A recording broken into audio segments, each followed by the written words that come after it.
Oi gente, tudo bem com vocês? Meu nome é Carolina Venâncio, sou aluna do 7º semestre do curso de Psicologia da Faculdade de Ilhéus. E mais uma vez a gente veio trazer um vídeo para vocês referente ao nosso estágio. E o tema de hoje vai ser família, então eu vou falar um pouco para vocês sobre o conceito de família, como eram as famílias antigamente, quais são os tipos de família que existem hoje em dia e também como se dá a relação entre pais e filhos, entre irmãos e irmãs e a questão da gente estar muito com a nossa família nesse momento, né? A importância da nossa família nesse momento tão atípico que a gente está vivendo.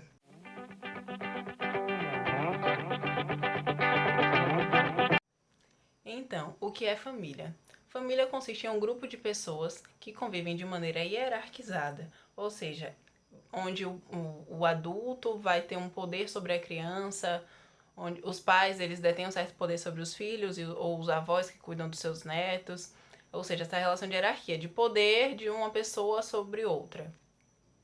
Ela tem uma proposta de ligação afetiva duradoura, onde os adultos eles vão ter um cuidado entre si e também para com as crianças ou os idosos que convivem nesse contexto familiar.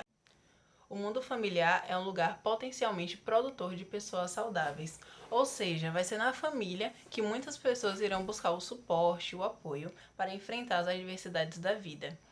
Só que como eu falei anteriormente, existem vários tipos de organização dessa família, com crenças diferentes, valores diferentes e práticas, maneiras de lidar com os problemas bastante particulares.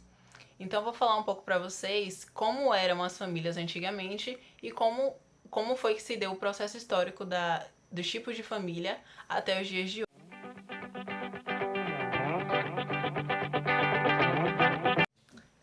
Antigamente, as famílias elas eram regidas basicamente pela questão da subsistência. O que seria isso? A quantidade de filhos que um casal teria estaria mais ou menos relacionado a quanto que ele precisaria de ajuda para sobreviver. Ou seja, era muito comum que as famílias tivessem hortas, fazendas, cultivo de alimento para a sobrevivência mesmo. Então era muito comum que os pais tivessem muitos filhos para que esses muitos filhos pudessem ajudar eles na lavoura, na colheita, no plantio, para ajudar na subsistência. Essa relação ela era uma troca de proteção e segurança para esse contexto que eles viviam. Na Roma e na Grécia Antiga, as famílias elas eram caracterizadas por um poder muito direcionado ao pai, ao homem da casa. Então, havia muito uma relação de que as mulheres eram submissas aos homens, elas tinham que estar sempre à disposição dos homens e estava ali para cuidar da família. Isso tem mudado um pouco ao longo dos anos, mas naquela época era muito comum e era assim que acontecia mesmo, onde as famílias elas tinham suas próprias regras, seus próprios valores, seus próprios cultos, suas próprias justiças dentro daquele ambiente familiar. Não é? Quando chega na Idade Média, esse conceito de família ele vai se modificar um pouco, porque passa a haver grande influência da igreja no contexto familiar. Então, a questão do culto mesmo, que acontecia pelos pais dentro das suas casas, ele passa a acontecer nas igrejas pelos líderes religiosos. A família perde um pouco as funções que ela tinha. A igreja vai ditar muitas normas que essas famílias iriam seguir. E também é nesse período que a ideia de que a família ela tá ali para garantir um amparo às pessoas que são doentes, inválidas ou impossibilitadas de prover o próprio sustento. Bom, e com a chegada da Revolução Industrial, esse conceito de família e a estrutura das famílias ela vai se modificar ainda mais. Porque, como eu falei antes, as famílias elas eram compostas basicamente para subsistência. Então, cada família tinha seu próprio cultivo no quintal de casa, sua plantação, e eles sobreviviam daquilo.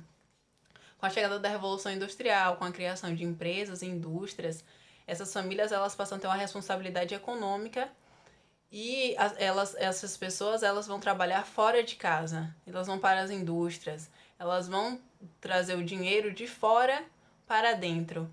Então, não só mais o pai vai ser o responsável por essa dinâmica familiar, mas os filhos, a mãe, todo mundo vai poder sair de casa para trazer esse sustento para a família, esse outro meio de produção.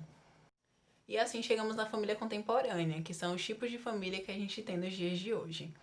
com uma multiplicidade de arranjos familiares entre filhos e pais, onde está começando a ser reconhecido social e juridicamente vários modelos de família, como, por exemplo, a família monoparental, a família homoafetiva, como eu irei falar mais à frente.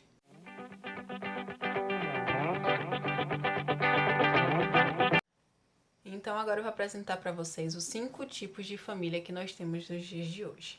Vou começar falando da família nuclear, que é o mais tradicional, vamos dizer assim, que é a família que é composta por um pai, uma mãe e os seus filhos, sendo eles biológicos ou não.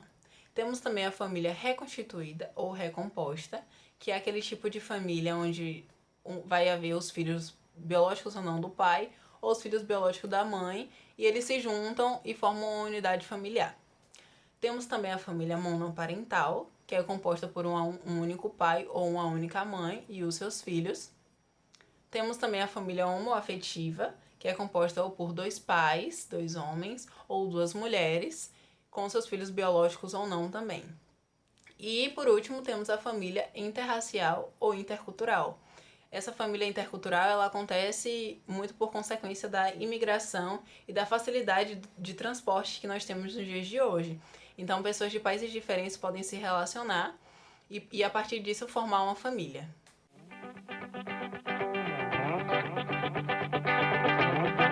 Mudando um pouquinho o rumo da nossa conversa, eu vou falar agora com vocês sobre a questão da relação de pais e filhos, mas em relação aos irmãos. Porque muitos pais têm o hábito de achar que os filhos, por conviverem no mesmo ambiente, por terem os mesmos pais, estarem tendo as mesmas experiências, eles têm que ter comportamentos iguais. Quando isso não é verdade. É preciso lembrar que as crianças elas têm as suas particularidades, elas são criaturas individuais, com emoções diferentes, independente do contexto físico em que elas estejam inseridas. Então, o desenvolvimento emocional vai ser diferente de cada um. E isso é completamente normal. As crianças, elas, por vezes, podem não se encaixar naquela fantasia, no contexto que os pais vivem. Uma pode agir de uma forma e a outra pode agir de outra.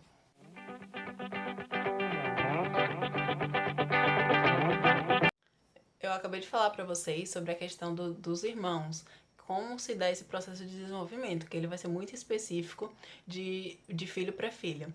Então agora eu vou falar para vocês sobre o desenvolvimento individual dessa criança em outros ambientes que não a família. E é muito importante que nós saibamos que a família ela é o primeiro e principal instituição organizada do mundo. Ou seja, é na família, a família vai ser a base para todas as nossas outras relações. É na unidade familiar que vai acontecer o desenvolvimento humano.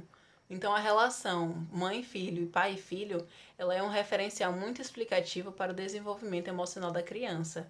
Vai ser nesse contexto familiar que a criança vai aprender a lidar com outras pessoas em outros âmbitos da vida. A interação da família, ela deriva de uma tendência integrativa de cada criança, de forma individual, como eu falei. A sociedade como um todo ela vai depender dessa interação entre as unidades familiares para que ela aconteça de uma maneira mais dinâmica. Mas assim como na sociedade podem haver indivíduos diversos ou incapazes e com algumas dificuldades, dentro de cada família isso também pode acontecer. Vai ser muito específico de família para família como o desenvolvimento dessas crianças vai acontecer. E assim, os indivíduos eles estão sujeitos a uma dependência quase que absoluta no início da sua vida. Mas chega um momento, uma fase da vida que, principalmente na adolescência, onde os adolescentes eles querem sair um pouco do convívio familiar, eles querem buscar a sua independência, a sua autonomia.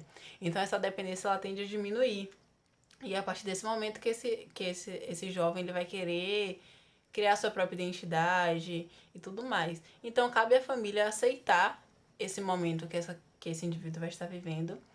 E assim, a família ela vai ter duas formas de contribuir para o emocional, a maturidade emocional desse indivíduo.